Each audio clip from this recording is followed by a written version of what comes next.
in Nevada and Placer counties.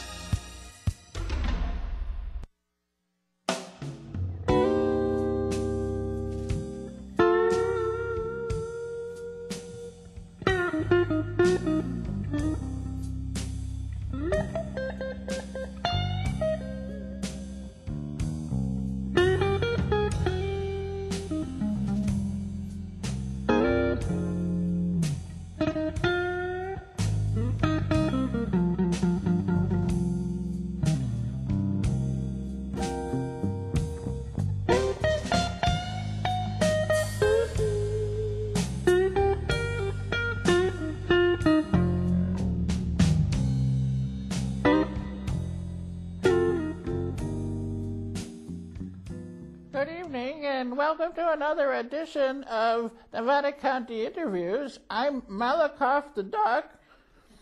No, this is Paul Minicucci with another edition of Nevada County Interviews with my friend Malakoff, the official duck of the state of California, who reminds us all to urge the legislature and the governor to reopen the parks. And with that, I want to introduce our guest today, Alden Olmsted, who's back with us to report on what's been going on with the state parks. Alden, thanks for coming back. You're welcome. Thanks for having me. So, for those of you who may not know who Alden is, and shame on you for not watching our program, but Alden actually is the son of John Olmsted, who is famous around these parts for making the case to open several parks, and is one of our more famous, I guess you would call naturalists in this part of this. Colorful locals, I would call them. Yes. And so Alden was happily or not so happily doing screenwriting down in L.A. and in Sonoma County when all of a sudden he found out this summer while walking down the street in Nevada City that the parks were closing. Tell us what happened. Yeah, well, I mean, my dad passed away in March, so I moved up here to, temporarily, so I thought, to start cleaning out the house, just like you do. And with my dad's house and being a photographer and a naturalist, that included a lot of items. So I knew it was in for a big job, but I had only been here 2 weeks when I heard the news about the parks. And so I quickly got derailed from the plan of cleaning out the house, and that turned to saving the parks. Right. And so Alden, who's not a professional politician, did what anyone would do and take action, and you decided to take a bucket out to, was it Yuba, or where were you, which park were you at when you first did the bucket brigade?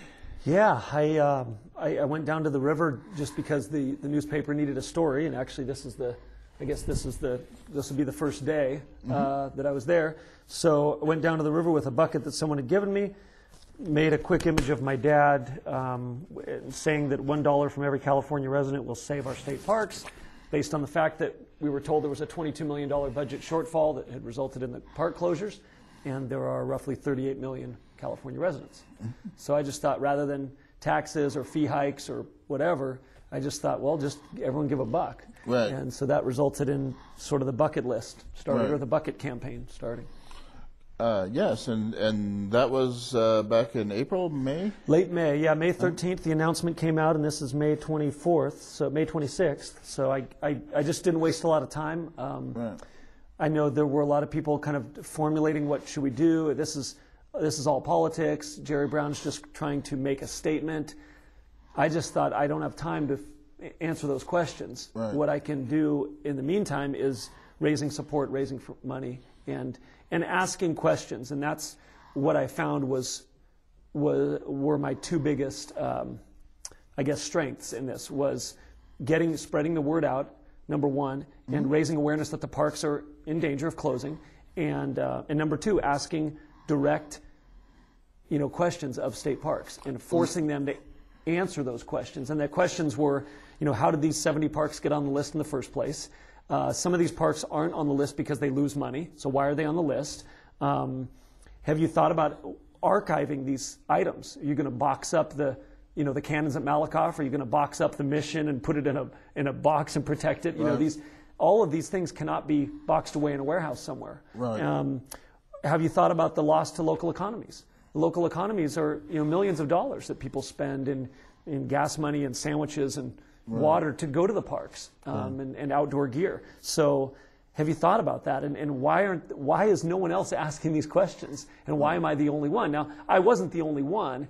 I just felt at times that that no one was pressing the issue. And then I guess June, July, August, September, I guess probably around October, other people did start to ask the questions. Assemblyman Huffman, Assemblyman Dickinson started to, had the public hearing, the town hall meeting in Sacramento, where they did ask these questions.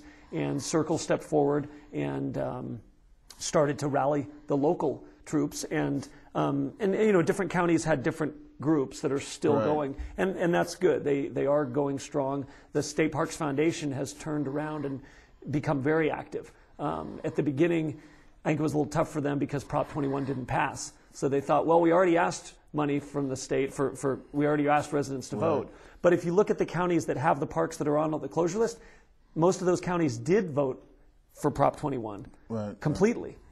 So I think that's one of the things that got them encouraged, that yes, there is support out there. And as I've told many people, I still get encouraged. Even just yesterday, I was at one of the local places here in Nevada County, and the buckets were overflowing. They were to the top. And when I emptied them into my donation receptacle, I guess, my bucket, bigger bucket, I had it, two hands. I couldn't one-hand it. So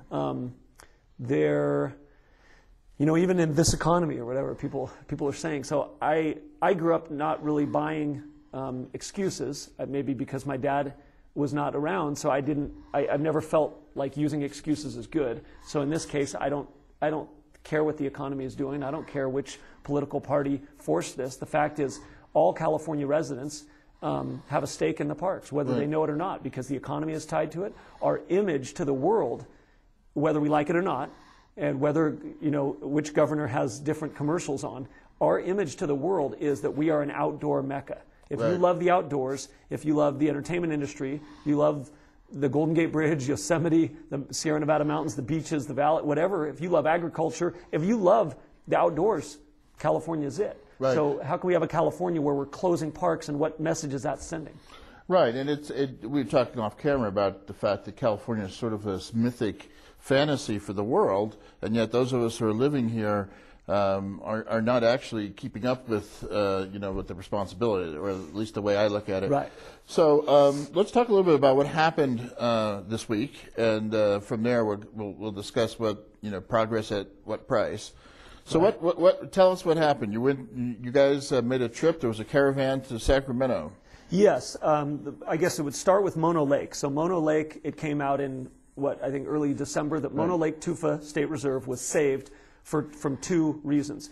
Number one, they got 6,000 signatures, I think, or 5,000 or 6,000 signatures to demand to keep the park open, and then also they found a partner in Bodie State Historic Park that's close by to help run. Bodie is a famous ghost town. Very. And it's a really enormously different popular and wonderful place. Yeah. So our local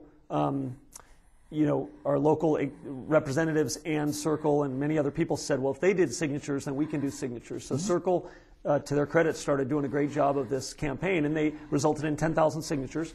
And they've gotten school kids involved, which is great. And today was going to be the day or yesterday, to present that, or I should say Wednesday, sorry. Wednesday was the day to present those signatures to Resources Manager Laird, Department of Parks and Rec, Ruth Coleman, and the Governor, Jerry Brown. And I guess Laird had already been talking to them about Hank Weston, our local representative, and other people about if it was realistic to charge to park at Bridgeport and South Yuba River. And that, combined with the county's efforts and combined with the signatures, resulted in progress and success. In that we were going to take the South Yuba off the closure list, which and despite the fact that we say progress at what price, the truth is coming off that list is a big deal, and everybody locally should be very proud, and especially the kids who did a great job, and they made poems and dramas, and a lot of people involved in that, Sean Garvey, and a lot of parents,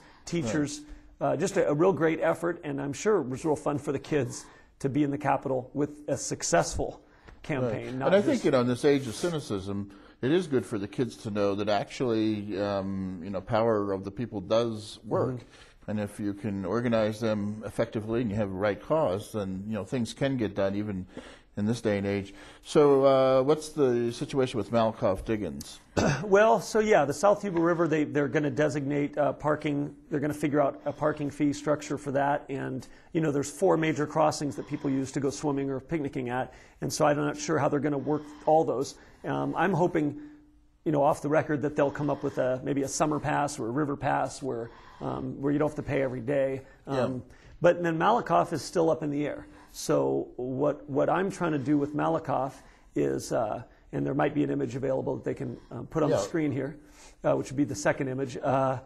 What I'm trying to do is come up with a specific way to help Malakoff. And Malakoff's biggest costs, like any park, is the staff, and then Malakoff, it's the power and utilities. Right. Because Malakoff is off the grid. Well, so we just saw one image, which park, was yesterday, or that was yesterday at the Sacramento. we can go with that image. If you can go back. All right. Well, there's image number 3. That's great. You can do image number 2 if you can find it. So what I'm doing is locally trying to specify. There it is. So the buckets have been changed to Top It Off from Malakoff, and that's just it's and the going philosophy here is that if people knew that donation they were putting in there was specifically designated for that, you'd increase donations. Right, and it's going just to the propane and utility costs of Malakoff. Right. If we can get solar, great. It'll go to solar. It'll go to whatever is used to power Malakoff. Right now, it's propane and diesel generators. Right, and so those donations will help. Right. So then we had another image of what was happening yesterday at the Capitol, I think. Image that was just waiting for the good news, and we didn't know what was going to happen. But I think a few local people did know that the news had seeped out, and so there we are. So the Save the Yuba River people were right behind us, and that was in the assembly room at the Capitol, and it was cool. It was like I said, it was a good local event. So let's talk about the idea of it is a price. I mean, there's a lot of effort that went into this, and it is a little bit of a irony or a dilemma that after all of that effort, what we ended up with was parking fees, which doesn't seem like a brain surgery to me. Right. So what do you think's going on there? Well, I mean, the thinking is if it was just parking fees, if it was that easy, why don't we just do that back in May? A lot of these parks that are smaller don't have structures. But number one, there is a cost to putting in the little Iron Rangers. There's a cost to maintaining that. There's a cost to ticketing, even though you get some money from tickets.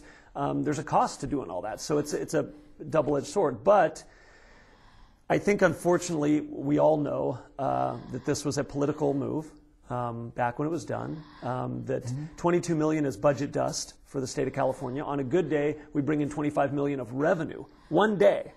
And so $22 million cut that we can't have our 70 parks, that's a lot for just $22 million. And the actual cost of those parks, $13 million. So $13 million is just budget dust. So I think the move was political, obviously. Governor Brown says, okay, you don't want to raise taxes, well, we're going to start cutting. And here's where it hurts. And that's part of the philosophy. For the folks at home that don't know, I worked in the legislature for 13 years. I'm still semi-sane. But the fact is that sometimes that's a tactic that legislators will use.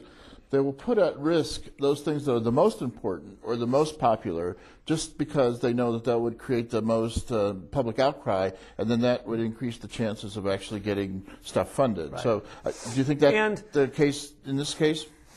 I think part of it is, if you look at the trajectory, if you look at the timeline of parks and their funding, it's like, California's population grows, attendance grows, and funding for parks has gone down. So even from a legislature standpoint, how does that make sense? We put John Muir on our state quarter. We've got Yosemite on there. There's a disconnect. So I learned about that disconnect back in, I think, July, when I started meeting with higher and higher up people at the Department of Parks and Recreation. And they said, look, Alden, here's what we're being asked to run on. Here's the money that we're not getting. Here's this. Here's our deferred maintenance is over $1 billion of bridges and things that need to get fixed at the parks. And I'm asking them, well, who's not listening? Well, the legislature voted da da da da. So very very frustrating. If we have a philosophy change, like I said in the beginning, I mean, California, that's our image whether we like it or not. So we have to own up to that. And I think that, I'm not saying that parks are the most important thing, but there should be a floor that the general public can know we're not going to go below, because otherwise they're not going to keep giving money. I mean, I would get tired of continuing to give money to something if they're just going to keep cutting stuff. Right. I won't go off on a lecture here, but it is helpful to know that 88% of all the funds spent in the general fund are already spoken for through Medicare, not Medicare, but Medicaid, prisons, and schools, because we've passed all these initiatives that ties the legislators' hands. Right. And so when I was working in the legislature and I worked at the Arts Council back in the 70s and 80s, where you had 30% discretion, you now have 12%. And it's getting harder and harder for things like parks, arts, libraries, those kinds of amenities to hang on, because whenever the budget dips below certain points, they get cut. On the other hand, when the good times come, as they sometimes do, then you pump money into those things, build the core up, and then you get cut again. And that kind of roller coaster is really destructive to running programs. Right, and especially a lot of and just from a responsibility standpoint, some of these parks on the closure list have recent large money dumped in them to build a new fountain or to fix something or to fix a wastewater issue. So to me, that's just plain irresponsible. You don't fix up a car and then sell it unless it's going to add to its value. Right. So I visited a lot of parks that have, that's a big issue. They point to a structure that was just fixed up and they say, look, Alden, they're asking us to close this park. We just dumped $5 million in this place. Right. So the public has a distrust of some of them, of government, for sometimes valid reasons of that we gave this to you. People like my dad rallied the troops, 29 different organizations, including Save the Redwoods League, Nature Conservancy, private citizens, donated money to save Jug Handle and said to the state, here, we're giving it to you to run. Do you think it's important? And the state says, absolutely.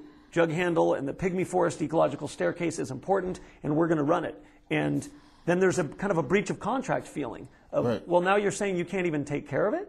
Well, we don't want to maintain it at these low levels. Well, open is better than closed. So let's see if we can help it out. And that's the silver lining that I'm hoping. And I will tell you that my experience of working in the legislature was, as well as working in the State Department, that as long as you can keep the budget categories alive, you have a very good chance of getting refunded. And what the tactic is to cut out the category altogether. So what we're talking about here is you get rid of 70 state parks. When good times come back, if they do, you won't have to fund those. Right, so that's kind of why they do that. Right. And so that's one of the sad parts in this whole thing is they do seem determined. Now, 9 of the parks have been saved, or I'll say taken off the list. Yeah, and we have a list of those. We might have a list of those, I think we have. Which is good news. Yeah, there's no getting around the fact that any park that's reopened is... or state maintained. Is a good thing. And it also allows nonprofits who might have the wherewithal to gather volunteers but not the money to run the park. It allows those, like Henry Coe received a large donation from a Silicon Valley investor in the form of $900,000. So $300,000 every year. And we'll roll the scroll those parks and Calusa, Sacramento River is going to be the recreation area is hopefully being taken over by the city of Calusa, which makes sense because it's right in the city, directly tied to their tourism. Mono Lake Tufa, as we've talked about, was saved with help from Bodie and a lot of local signatures and local action. Antelope Valley Indian Museum was saved by a bequeathment from as I understand, a lady in the community that just passed away that said, I want my money designated to this. Benicia Capitol was our state capital before it was in Sacramento. So and it's right in the middle of town. So I think the city of Benicia is going to be able to help out. And that's one of the ones that I hope to help out. Santa Cruz Mission is already largely run by the Friends of Santa Cruz State Park. So they hopefully will be able to take that over. Samuel P. Taylor, Del Norte, Redwoods up near Humboldt, and Tomales Bay are all surrounded by or bordering on national park land. So National Park Service is going to tack on a little bit of a day use fee to the current one and take those over. But again, that's only a 1-year agreement, even with the National Park Service. They're saying we're going to take over those 3 parks for 1 year. So that's why we cannot get complacent and think that the work is done. Yeah. And let's talk a little bit about the fee structure, because I know this doesn't. There's another thing that doesn't make sense to you or I. If you are wanting to go to visit national parks, you get a $50 Annual pass. Yeah. And at state parks, it would be half of that, right? No, No. I think it's $135, or it's so. it's a very strange number that's not really marketed well. Right. And even when you live in Los Angeles, these billboards come out once a year saying Los Angeles residents get your Disneyland pass now, and they give you a discount. So when you're going to buy your ski pass, you get a discount if you buy it in August. Right. I think why not have if you buy your state park pass before March 1st or something, it's some discount. Just give California residents a reason to get excited about and to stay involved with our parks. And that is the ultimate silver lining in this whole thing, is that right now, the general public might not know much more about parks than they did 9 months ago, but I would guess that some of them have a little more concern if they pay attention to the news, that hey, maybe the parks are responsibility, and if I have a dog or I have a family, I am going to want to go to parks. And especially happens when people get older. They start raising kids, exactly. and they think, wait a second, maybe I don't have enough money to do those vacations I had when I was a kid or when I was a teenager, go to Cabo or whatever. So, but wow, I can take a picnic with my little kids down at the state park. Exactly. So, and, if you plan it right, you could do a nice 3-4 day drive and hit a couple of them in Northern California. So right. Nice. I mean, that's the benefit of California. You can go from skiing in the morning, see Sacramento in the afternoon, go to Napa on the way, and then end up in Santa Cruz. Yeah. In a couple days. Virtually 1 or 2 days. And so, where else in the world can you do that? And it's a shame. Well, and I've met people from all over the world just right. in the short time that I've been traveling the parks. I've been making little YouTube shorts, for the PSAs, and I've met people from England and France and all over the world, Australia, and I've watched them put money in the buckets. Right. And I've thought, if these people from around the world are caring about California, how much more should California residents care? Right. So maybe we take it for granted. I don't know. Let's talk a little bit about that. We have about 5 minutes left. There was, it seems, when you look at history, and some of you talking about Frederick Olmsted, what he contributed to the state. I mean, there was a period of time when that was a noble mission to be able to do big things, that the state was authorized on the part of the people to open parklands, to build roads, to build bridges or whatever. And now it seems like we can't even get people excited about retrofitting stuff or fixing what we already even have, much less building new ones. yeah. Well, I think. Well, I'm sure there's a lot of issues there, but I think the first one that comes to mind is just just what concerns people on a daily basis. It's their bills and their family and their mortgage and their job and those types of things. I mean, what I've been telling people the whole time is you got to keep in mind, if the world or California or the United States, if we had to be convinced to save Yosemite, then we have to continue to convince them to monitor and maintain our current parks. Because no one should have to be convinced to save Yosemite, and yet they were. And Frederick Law Olmsted put down his own $500 out of his own wallet and said, here's the process to start to make this a state park. And then, as we know, the state ran it for a few years, let it go to pot, and hotels built and grazing and cattle grazing in the valley. And so they gave it back to the federal government. So, it's not abnormal. And that's the silver lining that people should get from this fight, is that it's not abnormal that we have to remind our elected officials what we care about.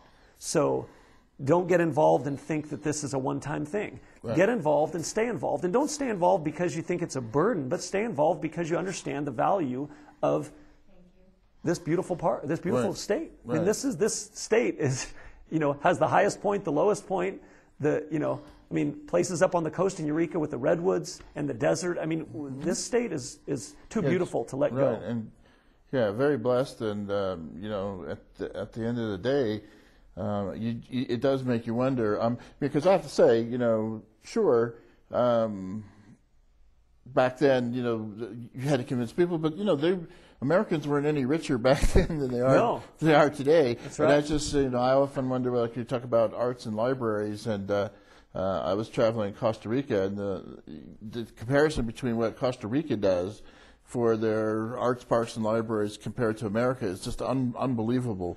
It's 20 or 30 times more supported. And it's kind of like, well, Costa Rica, I mean, it's a fairly good country for arts and, for Latin American or Middle American country. But on the other hand, they're no richer than we are, so how come we can't do it? You know? Well, maybe different lifestyle. You know, John Steinbeck said that America is a strange country. We can survive famines, war. But what we can't survive is plenty.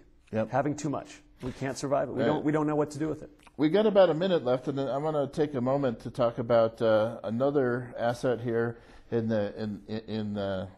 Nevada County. We're going to have in the first 2 weekends of March, Gilbert and Sullivan's HMS Pinafore, and we have our camera woman, Annabella, who is a member of the cast. Annabella, come out and see Annabella at the Center for the Arts.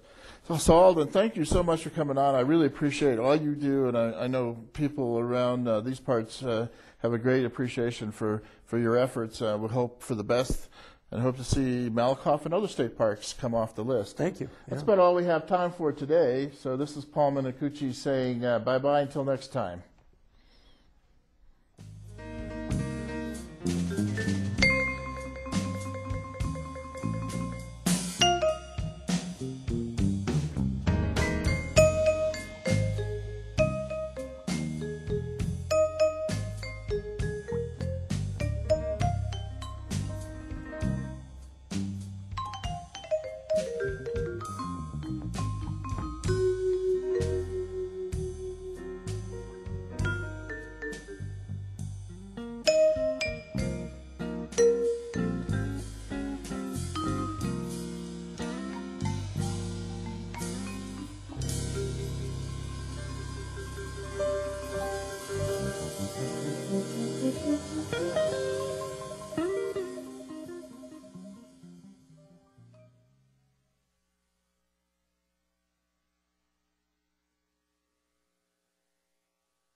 As Albert Einstein said, imagination is more important than knowledge.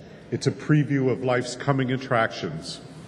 He also said, no problem can be solved from the same level of consciousness that created it. That perhaps sums up the quest of Josh Fouts and his partner Rita King. They call it the age of imagination. And we're terribly sorry Rita could not be here today after all, but Josh is here. So, when Josh was 13 years old, his behavioral scientist parents enlisted the boy as their research assistant for their work with chimpanzees understanding interspecies communication. But Josh's interest shifted to intraspecies communication when he traveled alone to Brazil a couple of years later as a teenager. In this deeply foreign land, he discovered his real passion, connecting cultures. Josh went on to become a writer, journalist, technologist, futurist, and entrepreneur, originally in academia and government. There he explored the impact of new media technology tools long before they entered the mainstream. He served as a senior fellow for digital media and public policy at the Center for the Study of the Presidency and Congress, an anthropological job if there ever was one. At the State Department in the 90s, he launched and edited the Online Journalism Review, the first of its kind to chronicle how the internet was changing the face of journalism. Josh may have been the first blogger before the term was even coined. And in 2003, he launched and directed the first foreign policy think tank dedicated to exploring public diplomacy and grew it into a worldwide resource center for ideas and innovation. His life took a turn when he met Rita King, an investigative journalist, artist, and policy wonk. Rita had a lifelong interest in science, as Josh did. In 2006, she had founded Dancing Inc. Productions to work with major global clients focused on the emergence of a new global culture and economy. Josh and Rita were coming to the same conclusion. We're just not going to solve the world's problems with the same level of consciousness that created them. Rita called it the age of imagination, and together they became leading thinkers on productive creative collaboration and the cultural and economic implications of the emerging imagination age. Josh had started playing online games as a teenager. While playing Star Wars Galaxies with millions of people around the world, he noticed how this computer game created intense relationships among strangers. As part of his real-world job as director of the Center for Public Diplomacy at USC, he wrote a grant to study how games can provide cross-cultural understanding and improve cultural dialogue. The project was so successful that he began another study of cultural relations in the virtual world, this time with Rita and Dancing Inc. Understanding Islam through virtual worlds took place across 4 continents and in the virtual world of Second Life to explore practices of cultural identity and respect.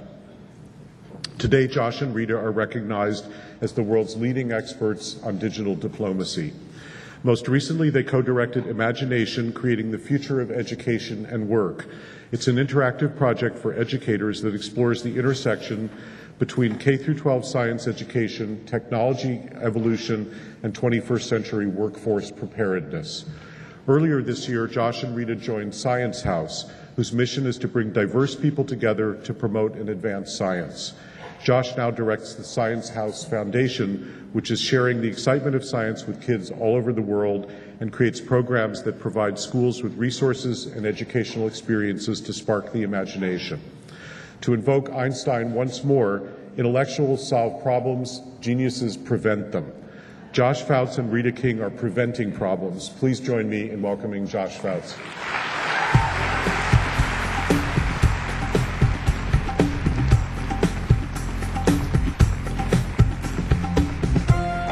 Wow, what an introduction. That was really amazing. First of all, I want to say thank you to all of you for the work that you do every day, for your participation in Pioneers and being people who are taking action and changing lives and giving lives meaning in incredibly important ways. I also want to say how powerful it was to listen to Imogen Heap and how much Rita J. King, my collaborator, would love to have been here because she is a huge fan of Imogen Heap and introduced me to a lot of her songs, so she's really missing out, but she sends her love to all of you. I'm going to tell you a couple stories about some quests that Rita and I have taken over the past couple years in our effort to understand how to create a world that is more collaborative, that is more sensitive and more meaningful in many ways, and also more open to change and transformation. This quote by Ursula K. Le Guin has become sort of a watchword for us because we believe that not only that the transformation of our planet and this incredible upheaval we're having both economically and culturally is really in the hands of a group of 5 to 10-year-olds who are not yet in their adulthood. And so we need to really embrace that generation and empower them, because they're the ones who are going to inherit all of this that we're kind of mixing around with. So the stories I'm going to tell you today are about our interactions with people who are trying to bring change to the world, who are trying to find meaning, trying to find connection and collaboration. Let me back up a little bit by telling you about the Imagination Age. In 2006, Rita J. King, my collaborator, was spending time with a 9-year-old girl, and they used to go to the beach and go for walks together. And the girl said to her, she said, "You know, you give me a lot of hope." And Rita said, "Why?" She said, "Because you're the first adult I've met who makes me believe that I don't have to give up my imagination when I become an adult." And it was that point that Rita decided she was going to change her life to a degree and embrace the importance of imagination as a watchword for her whole life philosophy. At the time, she was an investigative journalist. She had been covering the nuclear industry, and in fact, when that conversation took place, she had been doing a major investigative report in the Gulf Coast following Hurricane Katrina, investigating corporate profiteering, how the money wasn't reaching the people that it needed to reach. It was an incredibly important report that ended up getting used in a number of lawsuits to help many of the people who were disenfranchised recover some of their losses. After that exhaustive 6 months in the Gulf Coast, a friend of Rita's told her that she should try something a little more fun. And he said, why don't you investigate Second Life? And she said, Second Life. Rita, of course, was a self-avowed, hardcore journalist. She wasn't into technology. She was into going out in the field and getting stories. But he said, well, in Second Life, you can be anyone you want to be. You can have your beach house. You can have a mansion. So Rita said, okay. So she went home that night, and she downloaded Second Life and started exploring it. And the first thing she did, being a good investigative journalist, is start asking people questions. She saw that there were that there were a lot of potentially religious institutions in the space, and so she started asking people where synagogues and mosques were. And she found it was on a Friday night, and she actually ended up at a Shabbat service in a synagogue in Second Life.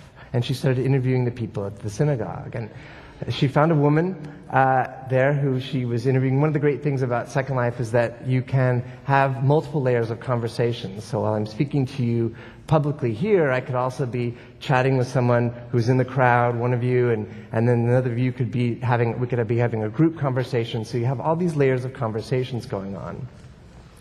And she encountered a woman who said to her that she was having a really powerful experience because she was a Muslim woman who had always wanted to go into a synagogue in the physical world, but she'd never had that opportunity, and she knew that if she had tried something like that, given the post-September 11th tensions, that it would have been a really disruptive thing. And here she was able to actually go in and satisfy that fascination and curiosity in a meaningful way. And that was when Rita realized that Second Life and virtual worlds, more importantly, were really a turning point in terms of how our cultures were going to communicate and collaborate. And she went on to do a major report for IBM in which she investigated some 40-odd IBM virtual world efforts that were going on. And so the two of us were at the time I was also working in virtual worlds, and there was an idea that we had been cooking up together called, which ultimately became called Understanding Islam Through Virtual Worlds. And the notion of choosing that particular topic was we're in a time in which conflict is not fully understood, in which conflict is being raised to the highest levels or the most damaging levels of interaction, and we wanted to tackle the toughest issue.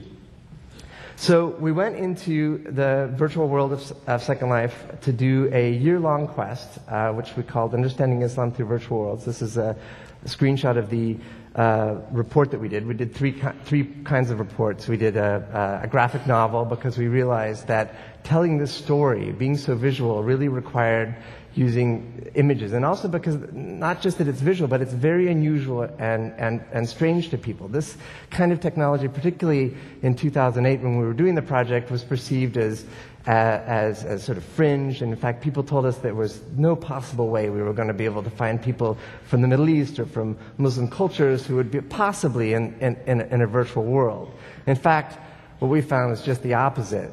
We found people from 25 different countries throughout the virtual world of Second Life who were building mosques, who were building communities. There was a group that was a group of Jews, Muslims, and Christians who were trying to find a way to emulate the 16th century Andalusia, which was an era in which supposedly religious communities coexisted in a peaceful way in what is modern-day Spain.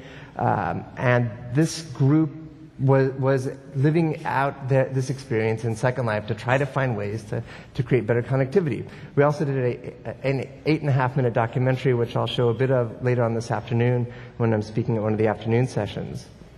And we also did a major report which ended up being submitted to both the Obama and the Bush administrations, because the report was released at the beginning of 2009. What we found is that people were having incredibly powerful identity experiences, and they were learning more about how to be authentic. So, for example, there were a number of women who we interviewed in the course of this quest who would choose avatars that were very, very conservative, that were wearing full headdress or hijab, in order to see how that experience felt. And we came up with some interesting ethical dilemmas. If in a virtual mosque, if you take off your digital shoes or you leave them on, is that somehow disrespecting the practice of respecting spirituality? So I don't know about if any of you have been into a virtual world before, or Second Life in this case. But if I take off my shoes in Second Life, they're going to enter into my inventory, and I will never see them again. They will disappear in forever, because it is an inventory that looks somewhat like this audience. And picking out my shoes in the midst of that would be impossible. But these kinds of religious practices, of customs that we have, of customs about the sacred, are customs that in a digital space may or may not have the same significance as they do in the physical space. However, there was a very powerful emotional debate going on, where the people inside of Second Life wanted to honor these actions, even if taking off your digital shoes wouldn't track in dust or dirt from the outside world when you went into this mosque. In fact, it wouldn't track in anything digital. There would be no digital trail, and there would be nothing that would soil the space. But was that act a spiritually meaningful act?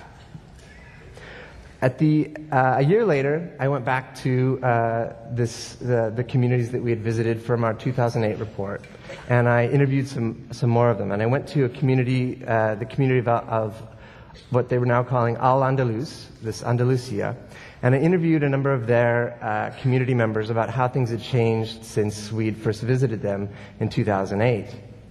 And there were a number of new community members. In fact, we found that the community was continuing to grow, that people from all around the world were seeking out this space as a way to find meaning, as a way to find connection, as a way to explore how to engage in difficult discussions around conflict that have no possibility to possibly escalate into physical violence. And I met a woman who went by the name of Imotali in Second Life. This is a picture of her here. She revealed to me that she was in the physical world, she's a graduate student in Singapore. And in Singapore, the mosque that she attends is incredibly crowded. And because of the size of the mosque, and out of deference and respect, she can never go into the main mosque where they have the elaborate architecture and design, and she ends up going to a side room where all the other women do as well. And she said because of this, she feels like her ability to connect with God was limited. She wasn't able to feel the true spiritual meaning that she wanted to experience in her religious experience. And so she was going in, after she would go to her regular services in the physical world, into the virtual world of Second Life, into these exalted mosques that were replicas that were there, in order to feel that connection.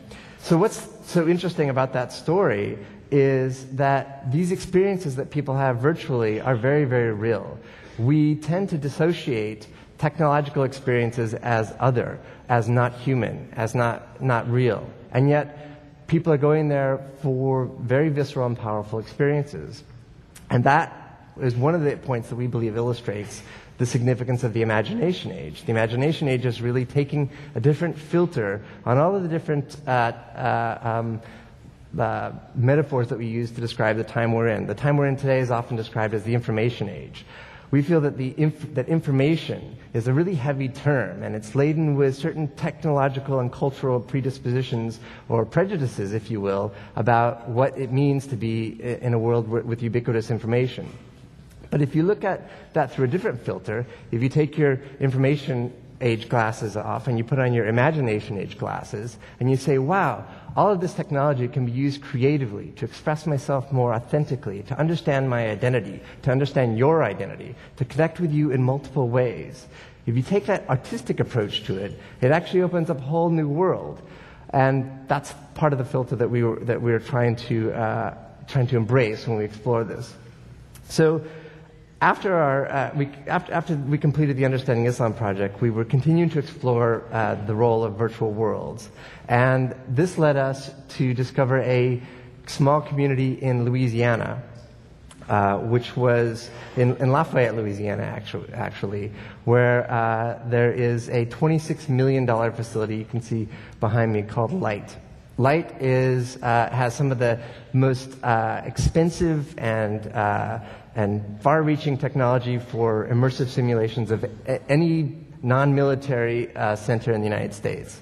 What we found there were a group of kids who were doing a 2-week spring break camp to teach them how to build games. These were middle school kids. They were 13 to 16-year-old kids. And we decided to study and research their project. And what we discovered was some really amazing things. The kids were basically, it was a 2-week camp to basically teach them how to build computer games. And they knew that at the end of that camp, at the end of the 2 weeks, some rock stars from the video game world were going to be flown in from Austin, Texas, into Lafayette, Louisiana, and to grill them about their presentations. The kids were basically assigned to pick their own roles, so they had no previous art experience, no previous computer design experience, no previous computer programming experience, and yet they assigned themselves roles. One person was the producer, one person's the director, one person's the art director, and they built these games in a now non-existent virtual world platform, which was ultimately acquired by Disney for $360 million at some point, but is no longer available for them. But they came together and built these games. Now, the games that they were assigned to build were games that were of a very serious nature. And they, living in Louisiana, which ranks the lowest of the low in almost all the metrics for measuring states, they have, which is to say they have the highest rate of obesity, they have some of the worst health care, they have some of the lowest graduation rates, they have a mass exodus of educated minds going to different states. These kids are these middle school kids are palpably aware of what a challenging condition their state is in. So they take the social issues very seriously. So the games they were assigned to make were games like how to reduce obesity in your community, how to protect the environment, how to improve health care. At the end of the 2 weeks, the kids came up to do their presentations. One of the games that was built was a game called Whack-A-Nutria. If you're not familiar with a nutria, the nutria is a large rodent that's prolific in the Gulf Coast. It looks somewhat like a beaver, and it's a novelty for anyone who's never been there. I was pretty shocked to see, or entertained by them.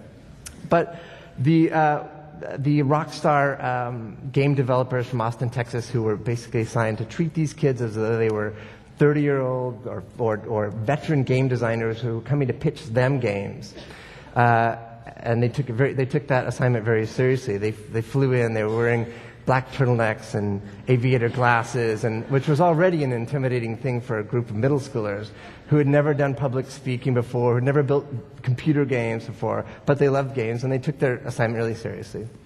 So one of the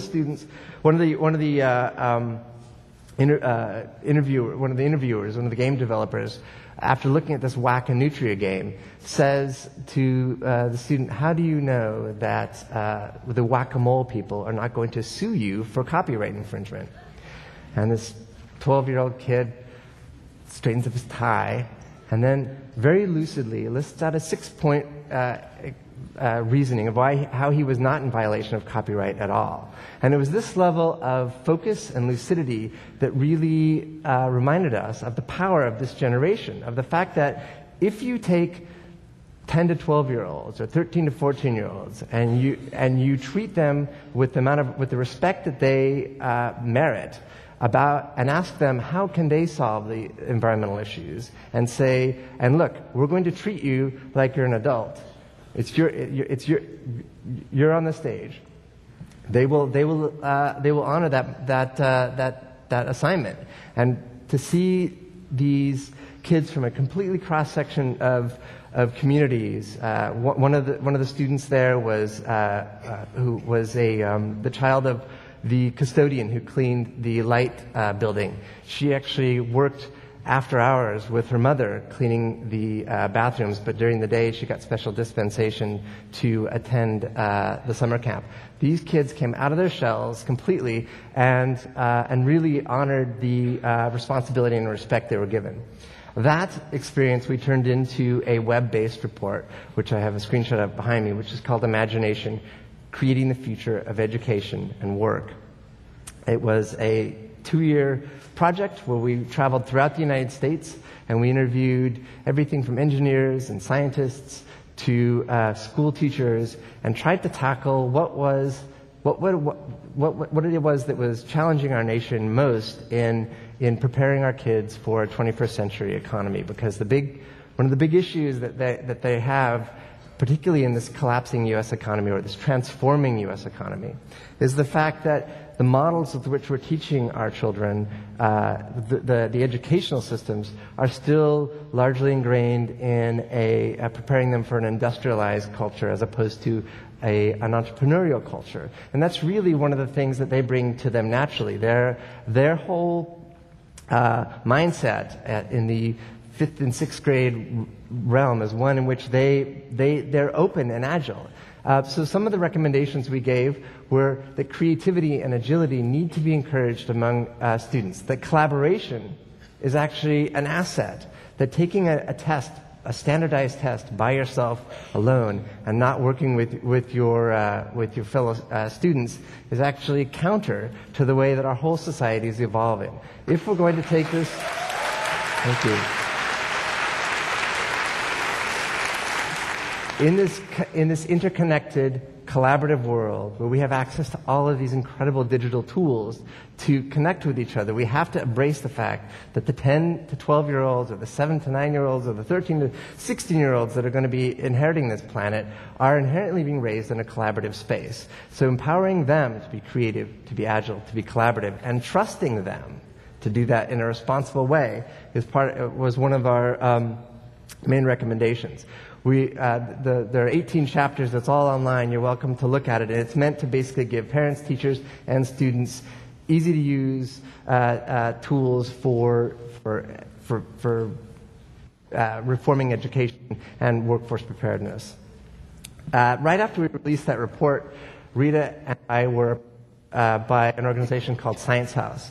Science House is the creation of a compulsive inventor named Orash, who, when he was years old, had a dream that he would create this space called Science House. He loved science. He wanted to create a lifelong center for science and science education. And he basically, after seeing the Imagination Report, hired both Rita and I and asked us to join the organization. Rita came on as Executive Vice President for Business Development, and I'm running the Science House Foundation. Science House has sort of a continuum of efforts. One is that it's trying, for the grown-up side, if you will, which is the side that Rita works on, although we all collaborate together, there's no real hierarchy. The grown-up section is investing in science-based startups worldwide, trying to encourage the development of science. The thing that I love most about science is that science is apolitical. It's one of the few fields on the planet today where people will rise above whatever their geopolitical and geocultural backgrounds are in order to work together. Just look at the Large Hadron Collider, where we had over 100 scientists from over 100 countries working together. The other thing is that science, when it's at its best, is about imagination. Just look at the 2011 Nobel Prize winner Saul Perlmutter, who actually discovered that our universe may not be expanding in the same way that Einsteinian theory predicts. I went to the World Science Festival this past summer and listened to a presentation by Saul Perlmutter and a number of his other physics peers who blew my mind when they said, quite seriously, and these are people who were trained mathematicians and scientists, that they actually think that we're living in a parallel universe to the rest of the cosmos. And I thought to myself, so all of this that we're grounded in today, all of these challenges, all these economic collapses, all of the cultural battles that are going on, what if we just reimagine the way we're doing it? What if we embrace the fact that the potential of our own personal creativity and imagination can actually transform and change these things? And I don't want to say Spanish about this. I don't want to say, this isn't about Thank you. And this is not about just sort of being sort of openly free thinking. I'm saying if this year's Nobel Prize winning physicist, a grounded scientist, grounded in the hard sciences, believes there's a possibility that this is all kind of imagined, then why don't we work together to imagine it in an even better way? And that's what you all are doing. So what I'm doing in Science House Foundation right now is we're trying to create a global action network of collaborative kids who are working together to inspire them to pursue careers in science.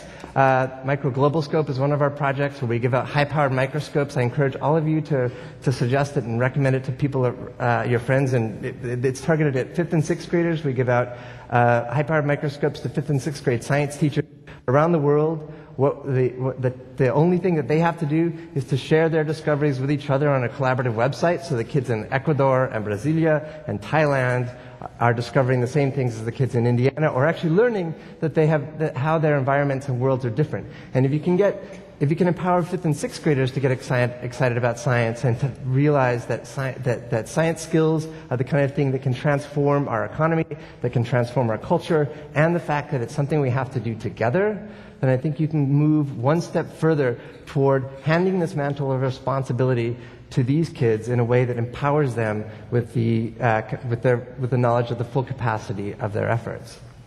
And so that's what I'll leave you with is the final quote that I actually started the talk with, which is that the Ursula K. Le Guin quote, that creativity is we skipped a slide, sorry.